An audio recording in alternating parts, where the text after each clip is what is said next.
organ, that the first time that it was played traditionally within the black church was in Chicago at the First Deliverance Church in Chicago. And what they found out about the Hammond organ is that the Hammond organ has a sound like the people or the congregation.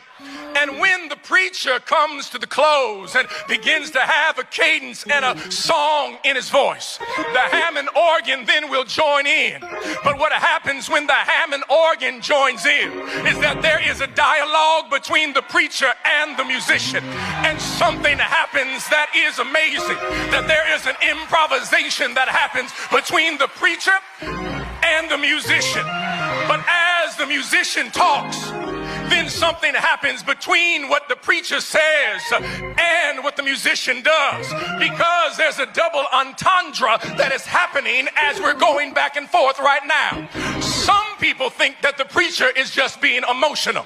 Some think that the preacher is just offering some phrases, but there's actually a subversive theological framing that is happening.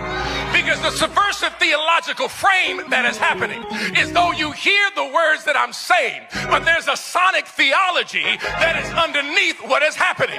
Because the sound of the Hammond did not start in Chicago. The sound of the Hammond, you got to go down the Mississippi.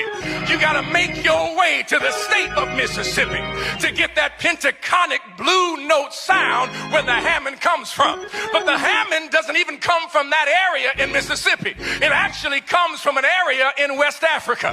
Because when our ancestors heard the sound of the Hammond, it sounded like the congregation talking back to each other. And what was that sound? That was the sound that was in the transatlantic slave trade, in the hull of the ship. Somebody was moaning like the Hammond organ. And when your big mama heard the sound, it spoke to her spirit, saying, though they tried to destroy me, the sound still made it here. And we're still here as a people. And the next time you shout, when a preacher starts preaching and an organ starts playing, you need to know that your shout is going back several hundred years. Because we've been through so much that nobody could destroy. You tried to take our rhythm. You tried to give us blues. But we're still here. Good day. May the Lord bless you real good. But can I preach for a moment?